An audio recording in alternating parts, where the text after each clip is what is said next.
Your LSU Tigers are national champions.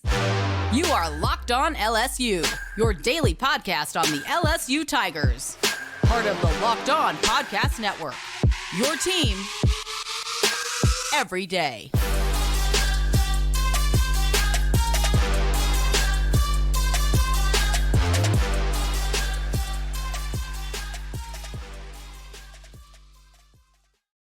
Well, thank you for making Locked On LSU your first listen every day. We're free and available wherever you get your podcasts. My name is Caroline Fenton. You can follow me on Twitter at CarolineFenton1, but you don't want to hear about me. You want to hear about your national championship LSU Tigers bringing home the NCAA tournament trophy. And let me tell you this, it has been a not very clear path for this team.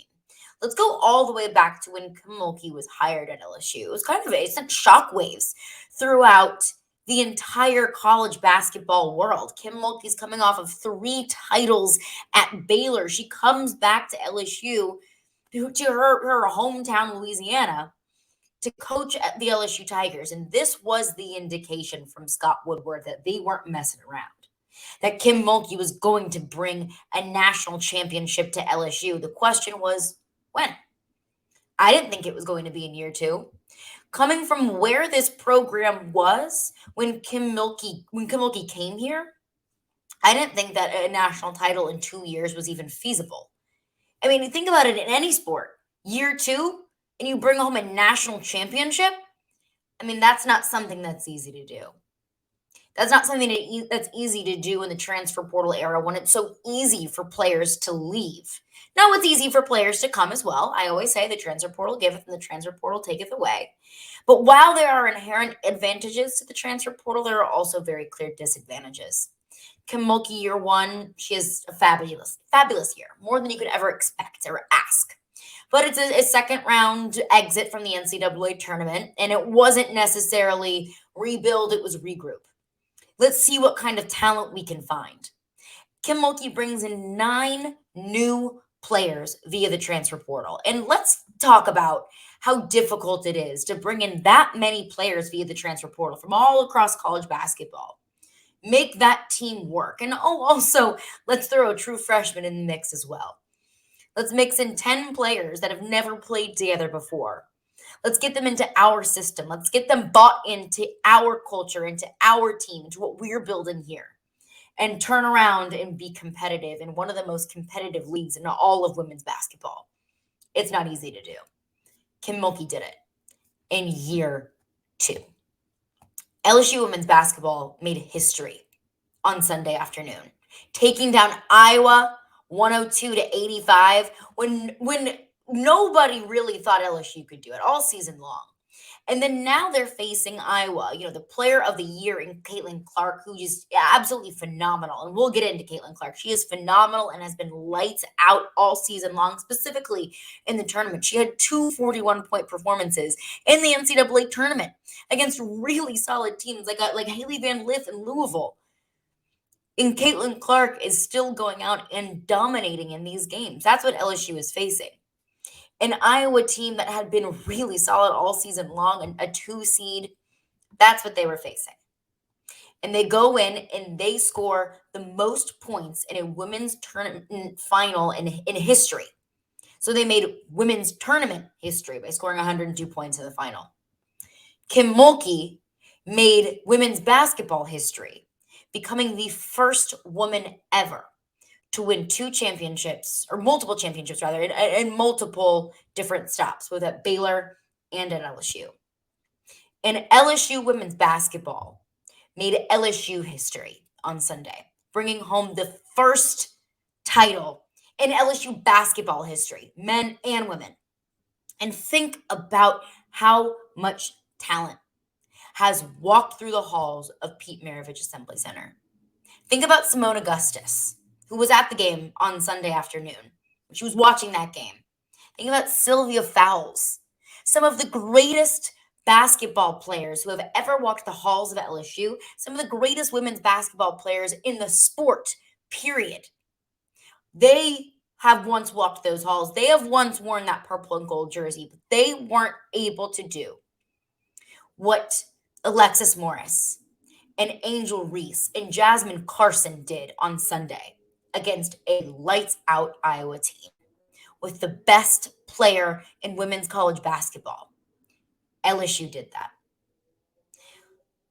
Everyone wanted to count LSU out. It was really easy to do. That they weren't going to be able to continue the run that they were making in the tournament. Though they had gone undefeated, and then they faced South Carolina, a team that just at the time just looked better than them, honestly. Out-toughed them, outscored them, obviously, outplayed them on defense. Just looked like a better team. And then LSU brings home the trophy ultimately. Kim Mulkey's second year. It's really hard for me to find the words about what this team truly accomplished. But I will try to. And I will give credit to the unsung heroes on Sunday afternoon for LSU. The players that didn't get a whole lot of credit all season long, rightfully so, but carried that team on their back on Sunday to ultimately bring a trophy home to LSU, to bring a championship home to Baton Rouge, the 50th championship in school history. And credit to Kim Mulkey for bringing this program back to where it should be, for continuing to hold this program to the standards that LSU holds for itself, not just for women's basketball, but for all sports. A standard of excellence that, frankly, LSU women's basketball hadn't reached in a long time. A level of excellence that's expected from those three letters and from those two colors. Kim Mulkey brought this team back, and she did it in only 2 years. That's really tough to do. Give credit where credit is due, and that's exactly what I will do, is give credit where credit is due. Coming up next. The Built March Madness bracket is here, and we know you have a favorite bar or puff, and now is your time to make it count. So go to builtmarchmadness.com to vote for your favorites. You know that I'm going to be voting for the peanut butter brownie bar. It's my absolute favorite, and we all know we wanted the LSU Tigers to win, and that they did. So you'll be voting for that bar too. Support your team, support your bar or puff. And when you vote for your favorite bar or puff, you'll be entered into a drawing where 50 lucky Locked On listeners will get a free box of Built. Not only that, but one Locked On fan will win a 12-month subscription to Built to have Built's best bars or puffs delivered monthly straight to your door. You've got to try Built. Built, the best protein bar ever. Seriously, it is so amazing, and you won't think that they're even good for you. And what makes Built bars and puffs so delicious is, well, for starters, they're all high in protein, and they're low in sugar, covered in 100% real chocolate. That's right, real chocolate, so it'll taste like you're eating a candy bar, you're eating a dessert, but you're also doing your body a favor, getting all that protein and nutrients in, and not having to sacrifice calories or sugar. So run to builtmarchmadness.com right now to vote for your favorite bar or puff and pick up a box while you're there. You can vote every single day in March, so hop in and support your pick. I got to give so much credit to so many players. And let me say this. Angel Reese deserves all of the accolades that she's gotten all season long and the accolades that she got after the game. Player of the game, player of the season, player of the tournament. Credit to Angel Reese. She has been a leader on this team, and she has carried this team. Like I said, it's not easy to bring in 9 new players via the transfer portal and a true freshman in Flau'jae Johnson. It's not easy to rally that team together into one message. Credit to Kim Mulkey for doing that and establishing that foundation. And credit to Angel Reese for carrying this team both on and off the court. On the court, we know that she's the best offensive rebounder in this sport. We know that you can count on Angel Reese to get double-digit points on the board. We know that Angel Reese has been the double-double queen all season long. She's been a leader in that locker room. She has been the face of this team all season long, rightfully so. But when Angel Reese was facing foul trouble, and that is something that we are going to get into coming up next, I promise you, and on both sides. It's fair criticism on the refereeing on both sides. But Angel Reese gets into foul trouble. She has to sit the entire second quarter. And losing a leader like that losing the contributions that Angel Reese brings on the court, on the box score, on the stat sheet. I mean, that is, you just can't replicate that kind of success and that kind of momentum that Angel Reese brings this team. She gets into foul trouble.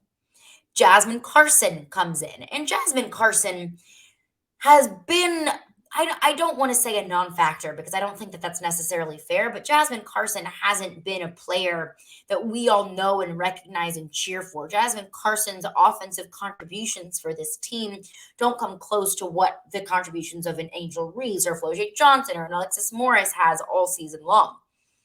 But Jasmine Carson was called up to the plate.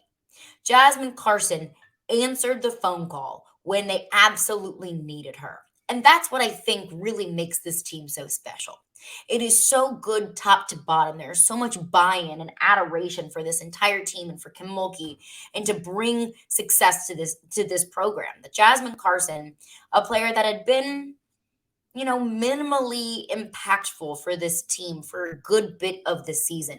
She needs to come in. Biggest game of the year, biggest game of her career, biggest game of all of their careers. And she answered the call. Jasmine Carson scored 21 points in the first half alone. She was 5 for 6 from 3 in the first half. Jasmine Carson just absolutely let something loose on the court in Dallas on Sunday, something that we haven't seen all season long. So much credit to Jasmine Carson. And I don't know what it was. And I think that Jasmine Carson is a microcosm for what we saw from that entire team on Sunday. Because LSU is a good offensive team. They'll consistently put up 60 to 70-ish points in a game. 102 points? A great offensive team, yes. But then we saw something offensively, both from Jasmine Carson and from this entire LSU team that we hadn't seen a lot throughout the season. And what Jasmine Carson did was that, working behind the scenes, working on her shooting, working on her accuracy. She in the weight room, she's on the court, she's putting in that overtime to bridge that gap between what we saw from her throughout the regular season and what we saw from her on Sunday. I don't know what she was doing, but people better pay attention and might want to mimic whatever work Jasmine Carson was putting in behind the scenes. Because she showed immense growth. And she showed so much poise in a time, in a moment that the team needed her, that she needed to step up. And she needed to create plays. She needed to create offense. The biggest game of the year, biggest game of her career. And she answered the call. Whatever she did, credit to her. And credit to the entire team. And even go back to that Final Four game. LSU didn't look as lights out offensively, even just in that game last week, that they did on Sunday. Something clicked with this team. I don't know if it was work that the entire team put in behind the scenes in addition to Jasmine Carson. I don't know if it was the bright lights and the big stage that this team just said, okay, bring it on. We're ready for you. So what the best offensive player in all of women's college basketball, is it taking on her and them saying, you know what, we see you, Caitlin Clark, and we raise you one. I don't know. I don't know what it was. But Jasmine Carson was an unsung hero of that game. Jasmine Carson did something offensively that we don't see very often in this sport. And she did it on the biggest stage in women's college basketball. This team, which honestly did in the tournament struggle a bit creating offense. Let's go back to that Elite Eight game against Miami. That was not a pretty game to watch from either side. LSU struggled offensively mightily. And in a game where they couldn't afford to struggle offensively, if they had the same struggles against Miami that they did against Iowa, then this team wouldn't have even come close to sniffing a championship. So whatever it was from Jasmine Carson and this team as a whole, creating as much offense as they did against Iowa, it's really, really freaking impressive. And I don't want to call this player an unsung hero because I don't think that that's necessarily correct. But I don't think that we sing about her enough. I don't think we give her enough credit. Angel Reese deserves all the credit in the world. But I think Alexis Morris is another one of those players that just silently cooks and doesn't get a whole lot of credit for it. Alexis Morris had 21 points on Sunday against Iowa. That was the most of any starter, second most of anyone on the team, second only to Jasmine Carson, who had 22 points off the bench. But Alexis Morris is such a silent grinder. And Alexis Morris is such a gritty player. And she doesn't need the accolades. She doesn't need to be the one front and center making, all of these splashes and, getting all of the credit. But she just silently lurks in the shadows and it just absolutely grinds. So, a credit to Jasmine Carson, a credit to Alexis Morris. And in a game where so many star players were getting into foul trouble, Caitlin Clark included, it really came down to who's got the better bench. Who was a better team top to bottom. And I think LSU and Jasmine Carson having the day that she did, I think they showed that that's really what propelled LSU to a championship is when Jasmine, my goodness, when Angel Reese, I'm just going through the whole roster in my head, when Angel Reese got into foul trouble and she had to sit, Jasmine Carson stepped up. When Caitlin Clark got into foul trouble and she had to be sidelined, Iowa didn't have that go-to girl that was just completely lights out. Now, we got into the second half, and I think that LSU's offensive fireworks cooled down just a bit. We saw Iowa go on that 12-2 run. It was maybe even a 15-2 run. I'll have to go double check my stats. When Iowa was just draining threes. This team didn't seem to be fazed by it. They got back into an offensive rhythm and they continued to cook. They continued to get those offensive rebounds. They continued to limit what Iowa could do offensively. So even when Iowa went on a run, they didn't seem fazed by it. Angel Reese even said that going into the game. She said, look, we're two really good teams. We'll go on runs. Iowa will go on runs. It's just what you're going to get from two really good teams, from two of the best teams in the country. It's the same thing that we saw in the Final Four with Iowa and South Carolina. You're going to get those good teams to go on runs, but it's how can you adjust, and it's how can you overcome it? How can you move forward? How can you not be fazed by it? And that's exactly what we saw from LSU. It was a clinic in how to adjust and account for a player like Caitlin Clark and a team like Iowa that can create so much offense. This was not a game that came without controversy, though. And I don't think that we can talk about this game without talking about this aspect. And I want to get into that coming up next. We were LSU Tigers, our national champions, taking down the Iowa Hawkeyes 102-85 to ultimately bring that trophy home to Baton Rouge. But the story of this game can't be told without the story of the referees. Now, early in the game, I was like, seriously? Are we going to call everything? It was it was infuriating to watch. Because the refs just wouldn't let them go on runs, wouldn't let either side go on runs. It was constant foul after foul after foul. And there were some that were called that I thought, sure, technically, is that a foul? Yes. But 9 times out of 10, that probably doesn't get called. Really, honestly. I understand that sports need to be called in a very black and white and X's and O's kind of way. If you see a foul, you call a foul. But anyone who has watched sports long enough understands that that's not necessarily the case. That the refs can set the tempo early and can let you know early, we are not going to let you do this, or we are going to let you play. That was kind of the same idea if we want to switch over to the men's side of that Creighton-San Diego State game, of the foul called late in the game on Creighton. Yeah, it was a foul, but they weren't really calling things all game long. So you understand the point. You all watch sports. You understand what I mean by that. It's the same thing with the Super Bowl. Yes, was it defensive holding? It was, but they hadn't called a single defensive holding call all game long. So it's the idea of it. But they were just calling way too much. It was infuriating to watch. Just let them play. Let them loose. Come on. But I think the most controversial part of the entire game was the technical foul on Caitlin Clark. I'm going to be really honest with all of you. I thought that was ridiculous. I thought that was so freaking ridiculous and unfair.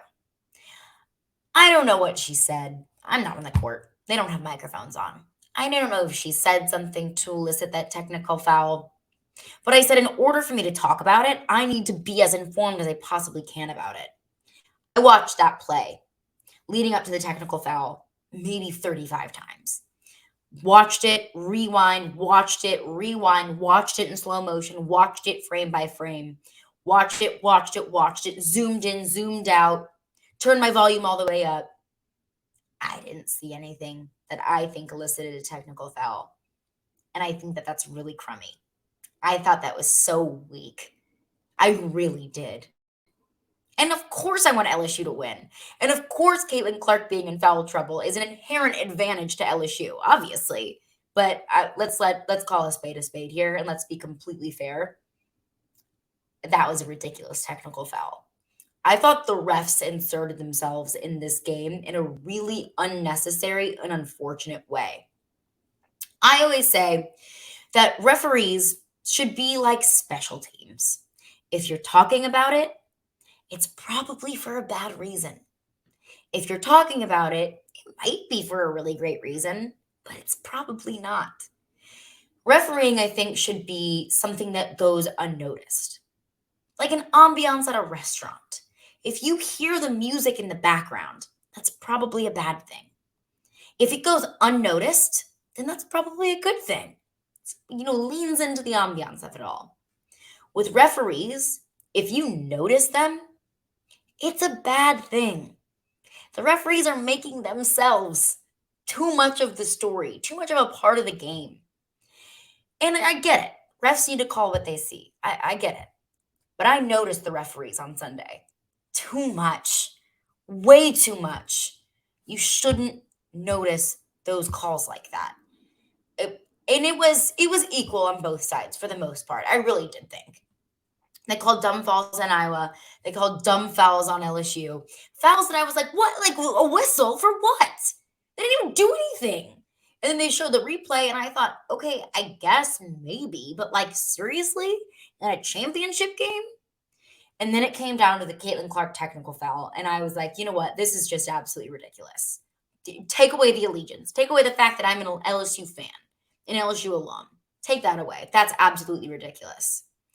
Take away my allegiance, and it's ridiculous that Caitlin Clark got teed up for whatever she did, whatever it was, and not Kim Mulkey, like crossing the line, literally and figuratively, on several occasions in that game, and she didn't get teed up. I went into this game saying, Kim's getting a tee. She's gonna. Absolutely. I thought that very early on when they were calling fouls at the rapid rate that they were. And when they were blowing a whistle on dumb fouls like that, I thought, oh man, Kim's not gonna like this one. Kim's got a tee coming in her future. And that's just the attitude and rapport that Kim Mulkey has and what we love her for. But I thought that's probably coming. But to call that on Caitlin Clark and to not give Kim Mulkey any sort of warning, I thought was unfair. Now, I don't think that was the difference of the game. I don't. I thought it was a bad call, but it was almost a 20-point win. I don't think that would have been the difference. And Caitlin Clark was cooking all game long. Do not get me wrong. That girl is something special. And man, oh man, is that girl fun to watch. I don't think the tee was the difference in the game. I also want to get into what was the most controversial thing kind of off the court or away from the game. It happened on the court, but more away from the game. Was Angel Reese's gestures to Caitlin Clark at the end of the game. If you think it was classless, fine. You're probably not very fun to hang out with. How many times do we see heated games between two just certified competitors? And there's John. It gets chippy. It gets heated. You got some butting of some heads. And you're telling me that doing this from Angel Reese to Caitlin Clark after Angel Reese just punched her ticket to a national championship win, telling me that's classless, telling me that's uncalled for, please. This is sports. Get over it. Caitlin Clark probably would have done the same exact thing if the roles had been reversed. And you know what? More power to her. Caitlin Clark was doing this all tournament long. And you know when you can talk the talk like that? When you walk the walk. Caitlin Clark was walking the walk all tournament long. Angel Reese walked the walk. LSU walked the walk on Sunday in the national title game. When you walk the walk, you can talk the talk. That's all that happened there. I don't have any problem with what Angel Reese did to Caitlin Clark. Doing this, no problem. Pointing to her ring finger, no problem. Nobody seemed to have a problem with it when Joe Burrow did it at the end of the national title game in 2019. Nobody seemed to have a problem with it when Aaron Donald did it when the Los Angeles Rams won the Super Bowl. Nobody had a problem with it when Steph Curry did it when they won an NBA title. Save it, please. Act like you've been there before, please. I'm not going to tell anyone how to act when they just won a championship. I'm not going to tell anyone how to act when they get to hoist a trophy because of the work that they put in and the grind they put in all season long. I got no problem with it. The people crying about it on Twitter are honestly, get a life. That's how I feel about it. But man, oh man, I'm not going to let that ruin me enjoying this championship. I'm not going to let that ruin what this team did, what Kim Mulkey is building. Because what Kim Mulkey did on Sunday, I don't think is a one-time thing. I think it's an indication of what to come. I think it was just the next step of the foundation that she is building for a championship program. And not just a one-time championship program, but a program that you aren't going to get to forget because they're not going to let you forget it. It's the work that Kim Mulkey put in last season, the foundation that she started to establish. It's the foundation that players like Angel Reese and Floje Johnson and Alexis Morris and Jasmine Carson with her 22 points off the bench.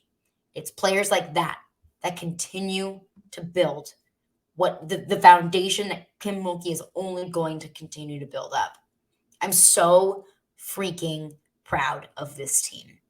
I am so freaking proud of this university, but there is so much more to come. That's going to do it for me today. Congratulations. Everyone enjoy it. It's another national title brought to Baton Rouge, and it's just another trophy in the case of excellence at LSU Athletics, and it truly is so freaking fun to watch. And it has been an absolute pleasure to ride along with this team all season long. Man, is this team fun. And man, does this team personify LSU and the state of Louisiana, and it's hard to put into words. It really is. It's going to do it for me today. Thank you for making Locked On LSU your first listen every day. We are free and available wherever you get your podcasts, also on YouTube as well. Hit that subscribe button and you won't miss a single second of your Locked On LSU content. For your second listen, check out our brand new podcast, Locked On College Basketball. We got a men's final on Tuesday. We're not quite done here yet. Experts Isaac Shaden and Andy Patton bring you everything that you need to know on and off the court. Plus, you can hear from big-name experts, coaches, and players throughout the college basketball landscape. Locked On College Basketball, available on YouTube and wherever you get your podcasts.